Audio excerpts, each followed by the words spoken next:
us. Okay boys, so we picked up the U-Haul trailer. I've got like 25 PSI in the bags in the back, so it's raised up a little bit and it's not even sacked out at all with the trailer. So let's rip back and see what we get into. All right, we got a trailer and we be boosting, boys.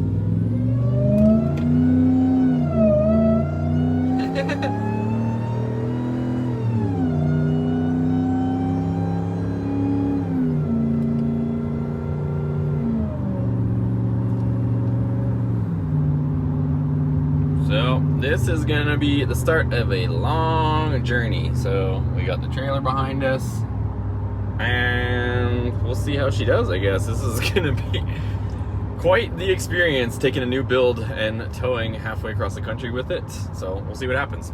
Okay guys, today is the day we're loading up. We've got the Ram, I've got the U-Haul trailer. If you guys haven't seen how we got to this point, we got the Hellcat swap done, we got the Hellcat swap Dakota over there, and we are going to MOPARTY. So we're about to load up. Aaron showed up, give us a hand.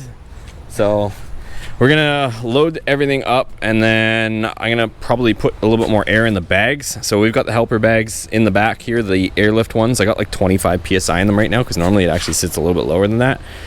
So we'll see how she does once we load up and then go from there and get back on the road. So here's the setup. We've got the back of the truck almost off the ground because I've got the jack from the trailer up to try to flatten this out, then some wood, try to give us the most gradual ramp, because it's not that the truck is low, but when you get there, this like kind of middle here, it like gets into the frame. That's the issue I had last time. So let's go ahead and get this thing on.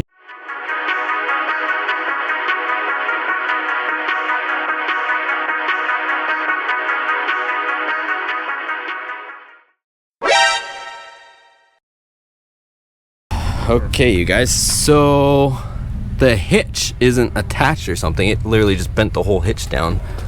I don't know what the heck is going on, but I gotta figure this out.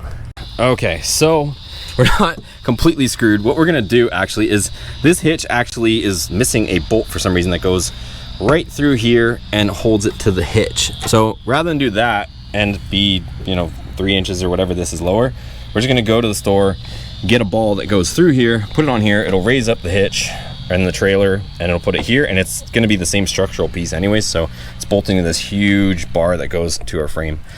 So we'll be back. Let's go to Walmart, get a ball. All right guys, so we just left O'Reilly's. I got this from Walmart. It's a 2-inch ball, but 1-inch shank, but it's only a 2-inch long shank. And then we just left O'Reilly's, 2-inch ball again, but this shank is, I don't know how long the shank is, it doesn't even say. Oh, 3 inches and a quarter, so it's way longer, if you guys can see that. So either, we have a few options. Hopefully I can put this on and this will hold the hitch on that we have, since we're missing this bolt, or we run a bumper pull, or we pull the hitch off the Eco Diesel and send it. So one way or another, we're getting this thing ready, boys. Aaron's driving crazy. If he doesn't kill me, then we'll make it. Okay, so the audio decided to give out on my GoPro once again, but what I'm explaining here is we've removed the hitch, and when I took it off, the carriage bolts that were sitting there, the two that hold it to the frame, I dropped it from the height of the trailer, and literally the button of the carriage bolt completely popped off, you guys. So this is like some sort of cheap white metal, and this trailer hitch was barely hanging on for dear life. I have no idea how I was even able to bring the trailer home from U-Haul without having any issues. So somehow it was just holding on by those 2 carriage bolts, and I'm just glad that nothing happened. This is the way that I bought this truck. Holy crap, boys. Well, after all that, I think we're finally ready to go. So we've got it on the bumper pull, but it's not actually a bumper pull. I just want to make that clear. There is a massive, it's the exact same structural piece right through here that goes through if you have a Ram with a trailer hitch. Only difference is there's just a trailer hitch receiver welded to the same bar. So that ball is going through that huge structural piece, so it's not much different. Only thing is just backing up and stuff. I'm gonna have to just make sure that I don't, jackknife this thing too hard or try to back up at any crazy angle, because that would not be good. I've got 35 PSI in the bags, so I think just the way I'm sitting is kind of on an angle right now, but I think we should be okay. This thing like doesn't even budge right now, so I might even have to back it off a bit. But we're finally ready to go, so let's get on the road. Okay, boys, we are on the road.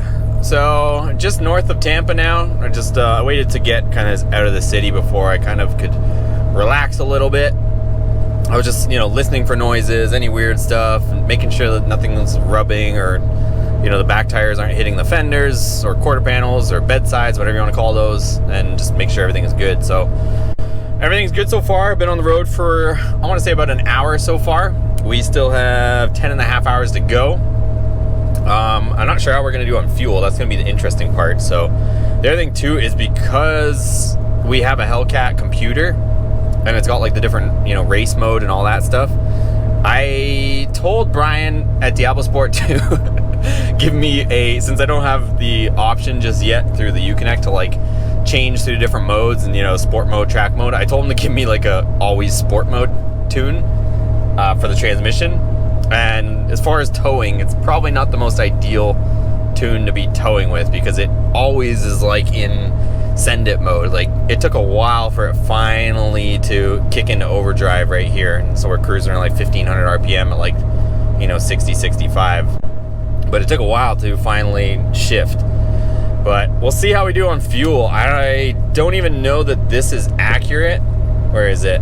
13 miles per gallon. I have no idea whether this calculation anymore would even be relevant, but we'll see what we do. I reset our trip meter, so we'll see how many miles we get to this tank. Again, I have zero idea how she's gonna do, but you can see there, we got the Hellcat behind us. Everything's good. That was insane with the trailer hitch. Like,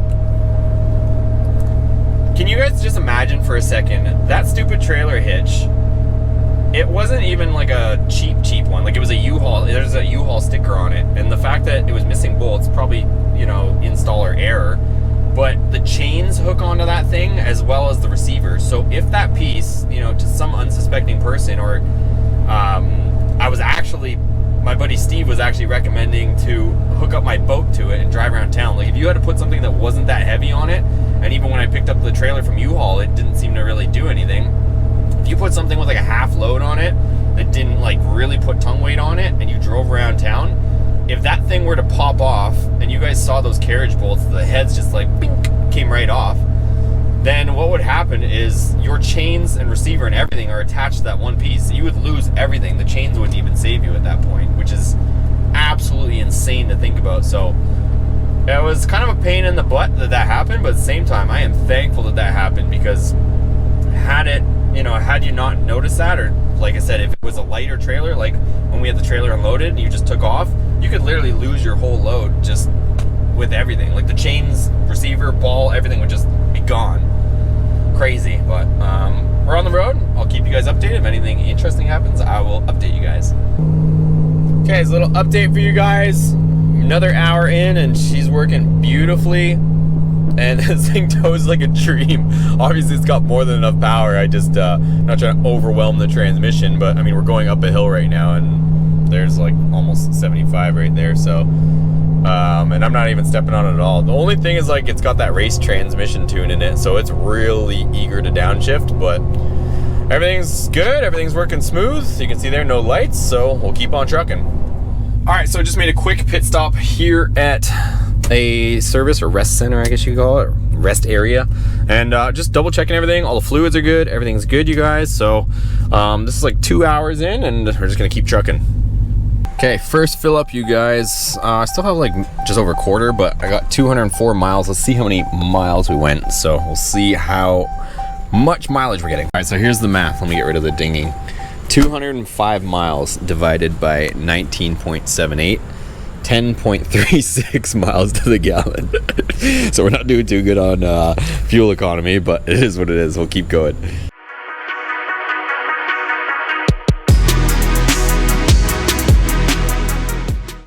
All right, so we made it. We're like more than halfway, you guys. We're just south of Atlanta, Georgia. and I just stopped for fuel again. I'm fueling up a little bit early. I don't want to test the limits of our fuel gauge because, as you guys know, this is on a modified dual hanger, so should be pretty accurate, but I don't want to like go below a quarter of a tank and, you know, test it all out right now. As far as fuel mileage, this thing is actually fairly accurate. So you can see there I went 200 miles. It's saying on this, you know, calculation, I wasn't sure how accurate it'd be, that we're getting 11.2 miles per gallon average. You can see my average speed 71 miles an hour, so we are hauling the mail on this, boys. And as far as, I just put in 19.8 gallons. So let's do the math on that. So if we go ahead, we take the calculator, we go 198.6 miles divided by 19.8, I guess, gallons, 10.03. So that thing's off by 1 mile per gallon. So yeah, 19.8. So we're still averaging about 10 miles per gallon, but I am hauling. Yeah, that's what we're getting. So keep going. Oh, you guys are probably wondering about the check engine light. So I got one check engine light. It's just a minor thing. It's looking for the second fuel sending unit. So on the Hellcat, they have two like fuel pump pickups, and there's two fuel sending units, and the code it's throwing is just looking for that second sensor. So I got to get Brian over at Diablo Sport to turn that off, but that's all that it's throwing. So not a big deal. I can actually clear it. I don't know. It didn't seem to come on for the first part of the trip, but then it came on for the second part. But other than that, no issues. We'll keep ripping. And as far as towing, this thing tows awesome with the bags, you guys.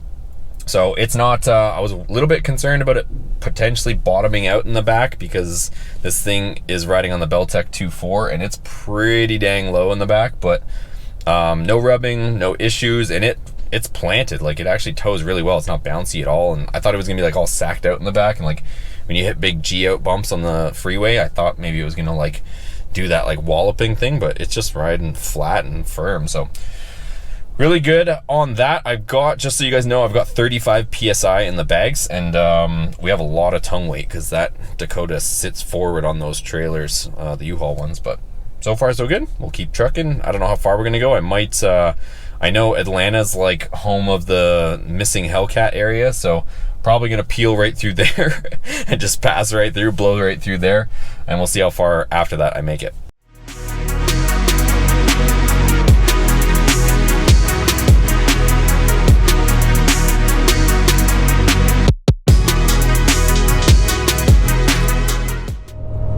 Okay, so we're going through Atlanta, and I've expressed this in videos before. This is like one of the worst places to drive through. Everybody just drives like absolute animals. So you can't see too much of it now, and everybody seems to be somewhat on good behavior at the moment, but usually you'll just be driving like this, and there'll be a car that's doing like 90 or 100 miles an hour just weaving through traffic for no apparent reason. Like, there'll be a lane open here, but they're just like switching lanes like crazy, and usually it's at nighttime, which I happen to be driving it. So let's get through this city. I'm going to try to make it all the way to Kentucky. We'll see what happens. I got my energy drink going. We shall see, boys, but this is Atlanta. Okay, so I'm sure some people are going to be curious, so here we go. We're going uphill right now, 70 mile an hour, and it dropped one gear, so it's just over $2 grand. I don't know if you guys can hear the blower whining, but yeah, she just hauls. Like, I can accelerate no problem, like barely pushing on this thing. And yeah, she's working great, boys. So normally around 70, I'm cruising like, I don't know, maybe 1700 RPM or so, but about to start going downhill, and she'll shift so you guys can hear it. And these headlights are phenomenal too, you guys. Like, we got awesome light output from everything we got going on in the headlights and the LED fogs. Like, I can see perfectly. Let's see if she'll shift for us, unless we're still climbing. Yeah, we're still going uphill. But yeah, all the power you can possibly want as far as towing. So it's a pretty cool little setup, except she's thirsty. Let's see if we can get to shift so you guys can see where it normally hangs out at. We're almost coming to the top here. Alright, let's see. See if I can get to shift.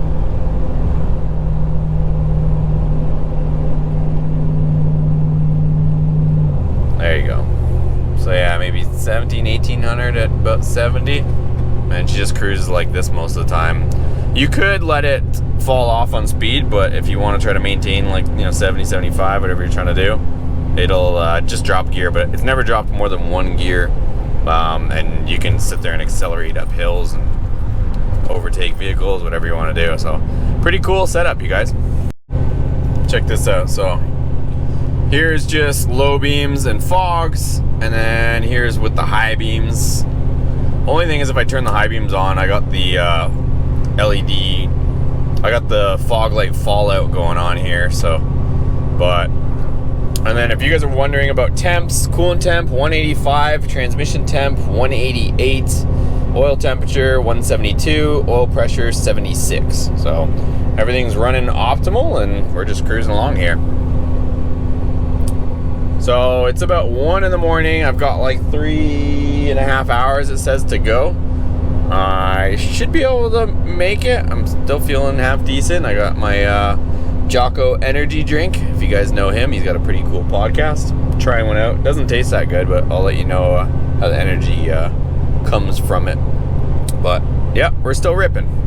You guys already know I was trying to get some McDonald's, but was not successful. Everything's closed out here. I'm in Tennessee.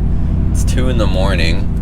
I am pretty much where I want to be as far as filling up, so I'm like just under a quarter. So I'm gonna get some fuel, and this will be the last fuel stop that I'll need to make before finally reaching our destination. So I'm like an hour and a half out.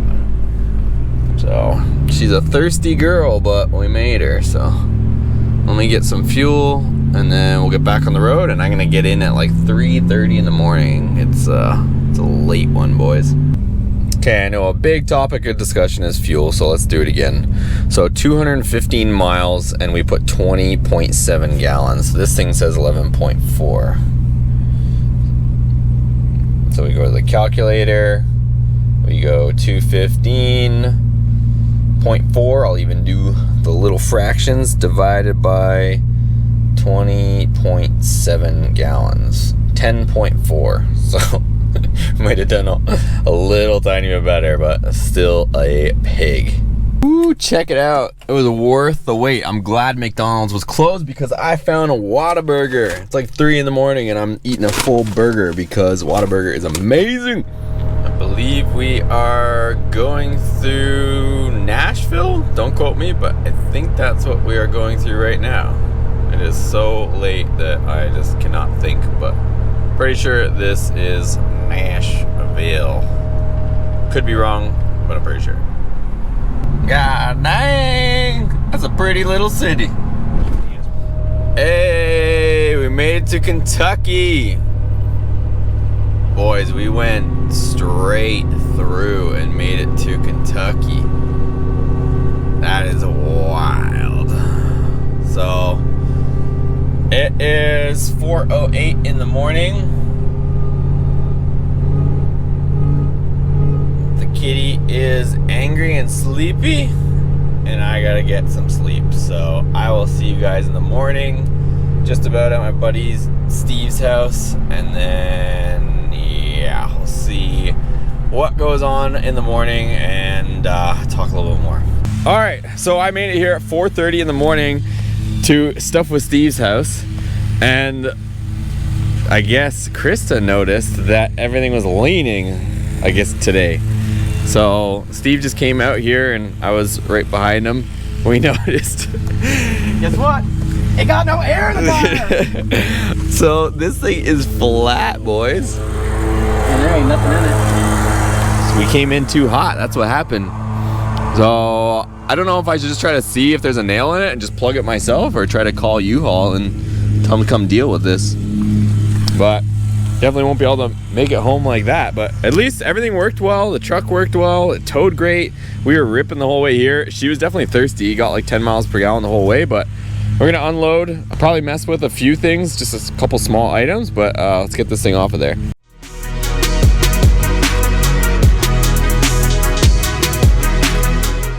Okay, so Dakota's there. Let's do a cold start on this thing.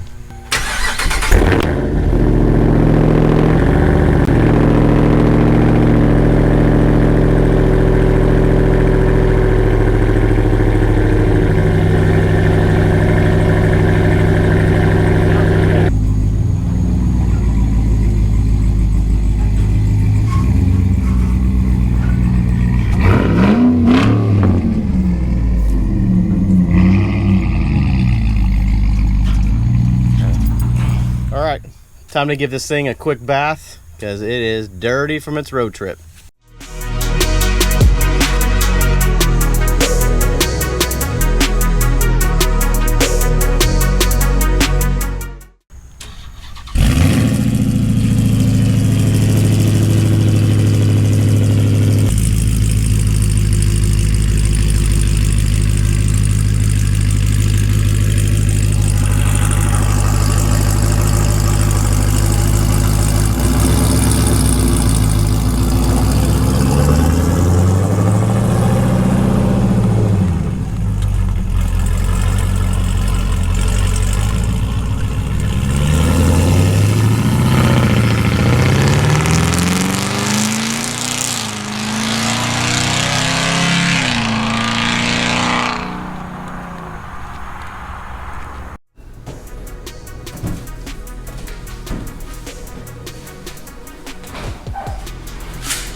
Looking so fresh and so clean.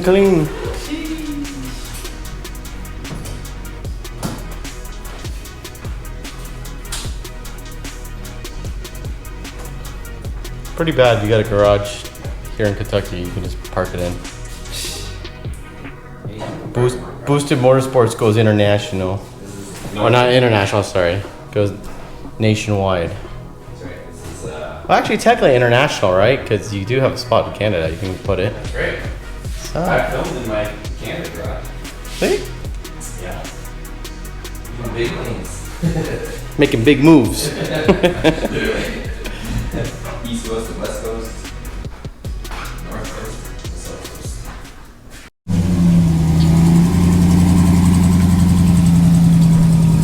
It's dirty.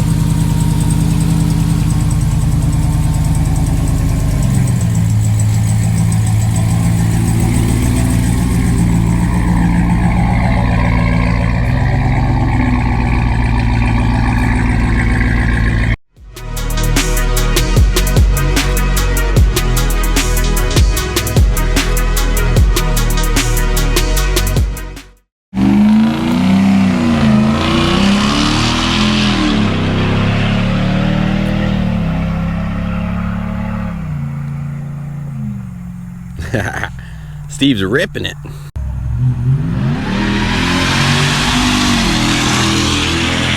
Jesus.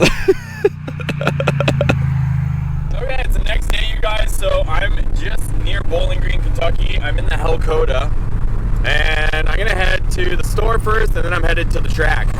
So Steve this morning took the Hell Ram there. He drove that one over. We left the trailer at his place. Now I don't have to worry about the stupid U-Haul trailer. And I'm driving over. He's already there. He's been there since like 7 in the morning. All right, so here we are in the Hellcat. We just left Best Buy so that I could get a couple GoPro batteries so that I could bring all this footage to you guys uninterrupted. So now I'm on the way to the track. Okay guys, I swear you can't make this stuff up. I just came to get some Chick-fil just for some lunch, and as soon as I turned in here, I heard the power steering pump screaming, and now we have this huge puddle underneath. That fitting right there just gave way. It had a slight little like a drip off it when I loaded it up, so I tightened it up a bit more, and obviously didn't like that, but it just decided to let go right here. So I'm gonna get some food because I'm starving, and then I got AutoZone there, Walmart there. Let's see if I can't fix this somehow and get back on the way to MOPARTY. Yep, that trail of oil is not good, but Chick-fil-A is good. Okay, so now I'm walking over to Walmart. I'm gonna get at least some ATF4, and I'm probably gonna need an O-ring, and I need an adjustable wrench, but I think Steve's gonna come and help me as well. We'll see how we make out. All right, so we got some ATF4 for the power steering fluid. Let's see what we can make happen, boys. Okay guys, so it was in fact the O-ring on the power steering line, so hopefully AutoZone has one, and then we can get back on the road. Okay, we got a new O-ring, we got fluid. Let's see if we can get back in order here. Look at that, I had personal support vehicle. The Hellram had to come here. Steve had to, no, I can't say that. Steve had to leave work. Yeah. Cut that part out. Cut that. So let me throw this in, hopefully we're good. So right there is where I was having the issue. So let me get that fitting back in there. Okay, so I ended up having to double up on the O-rings, you guys, but now it's not leaking, finally. Wasn't the best solution, but I bought like 2 different kits of O-rings and couldn't quite get one that was juicy enough to seal, but when I doubled up on them, put 2 O-rings stacked on top of each other, that seemed to be the ticket. So not my first choice, but when you're on the side of the road like this, literally, it's kind of what we had to do. Steve had to run back to the show, so I think I can probably meet him over here now, so I'm just gonna top it up with fluid and we're back on the road, I think. Okay guys, so it looks like she's holding up and we are gonna go ahead and head on over. So we're leak free finally. Glad I had a couple tools and some know-how to get this thing back on the road. So let's head to MOPARTY for the first time, finally. Okay, here we are, you guys. We've made it to MOPARTY. So if you guys have never been here, this is Beach Bend Raceway. It's pretty cool, the entrance going through here. Makes you feel like you're going to a farm, and then you just kind of roll over the hill and there's a racetrack and all sorts of cool stuff here. Check this out, you guys. This guy's got a 34-foot trailer. And look, he's towing it with a 1500. He's got like a little tow thing to take the load off. 2 cars in there. 1500 Hemi, 3rd gen. Never seen anything like it. That's so wild. So here's registration. I'm gonna go get checked in and then we can go get parked. All right, so I got all my stuff. There's the truck. Look at that classic behind it. That's the rig we really need. We're doing it wrong, boys. We're doing it wrong. Okay, so now I'm just following Steve so that the truck can get teched for autocross. So I'm gonna run some autocross since we're not really ready yet to be doing quarter-mile stuff with this drive shaft situation, but at least want to have some fun in the Dakota this weekend. So that's the plan. We're 2 for 2 right now on the tech inspection. My tires are apparently illegal for autocross because they're too sticky. There's 0 tread wear instead of 200. My Simpson helmet passed though, so we're good on the helmet. It's stock. That's right. It's stock. Looks completely stock in here, man. I mean, Yeah. what? Just watch your head on the way out. I've beamed myself enough times on that. You look safe under there. Battery? It's behind this tire. It's straight. Is it an accessible place? I don't know what you call accessible, but It's caged. it's definitely secured. It's caged in there. No. All right. That part is good. All right. So let's just make sure your paperwork's in order. Okay. I probably have to fill it out, I'm assuming. I'm gonna hit your brake real quick. Make sure you got brake pressure. Okay.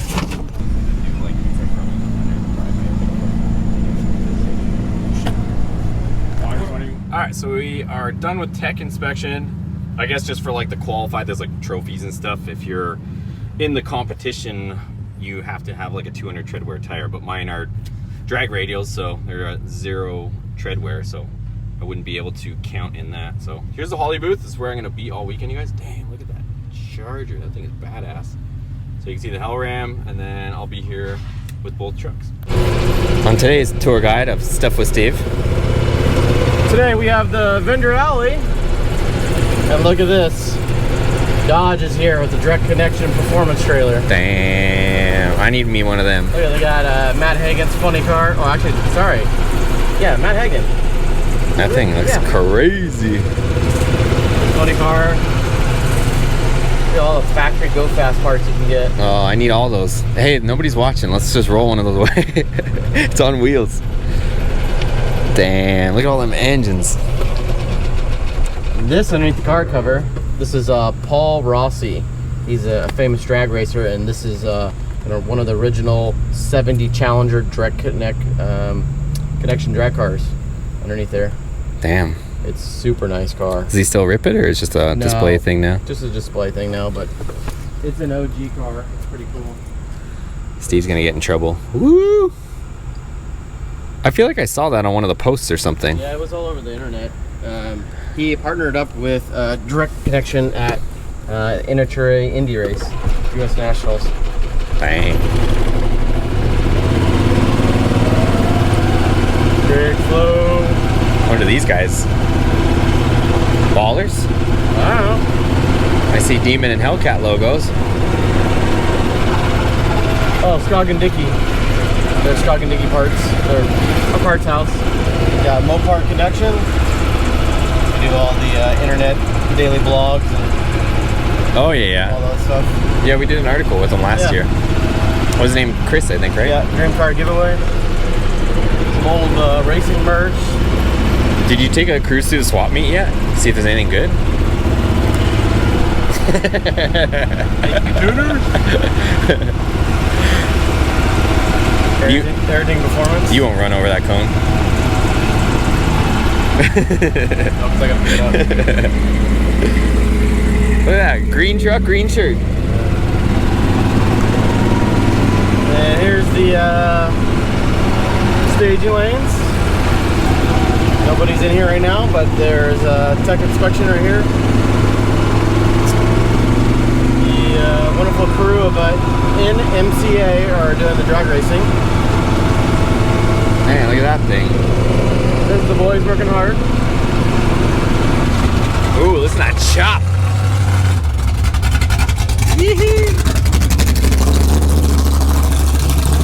Sounds so good.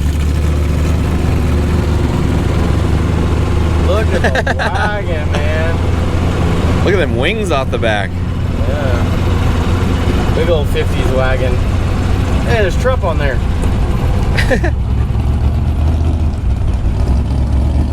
Dang. Look at that Barracuda. Oh.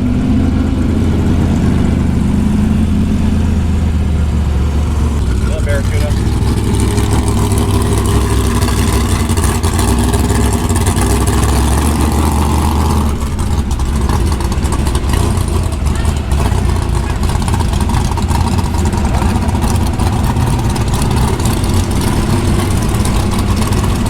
Smells so good. Look at the little Colt.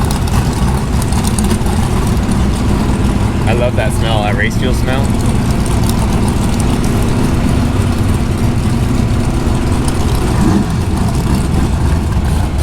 The Duster. That's the one you were saying I should build, wasn't it? A Duster? Yeah. I kind of want to buy one that's already built. There's that frostbite guy. Frostbite guy. Yeah. Check out the Plymouth Superbird drag car. Yeah. I might get him to do the wing bird parade around. How many you have this year? Like 7. How many was last year? 3. The Barracuda. Yeah, look at that thing. That thing is sick. Look at the evil. Jeez.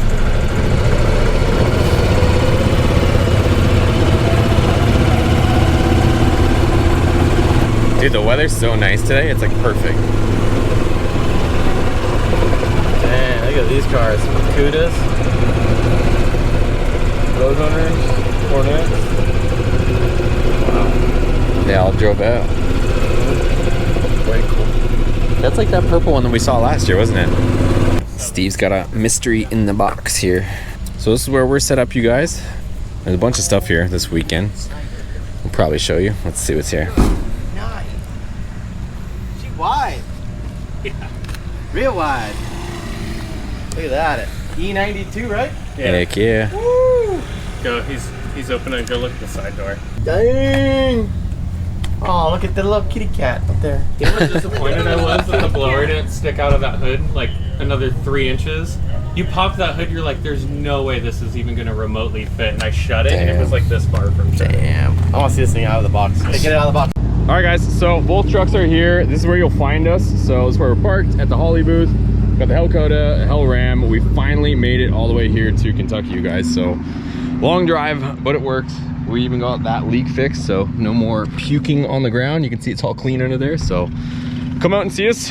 If you guys are local, I'll see you guys. Come find me. If you see me, come say hello. Thanks for watching, and we'll see you guys on the next video.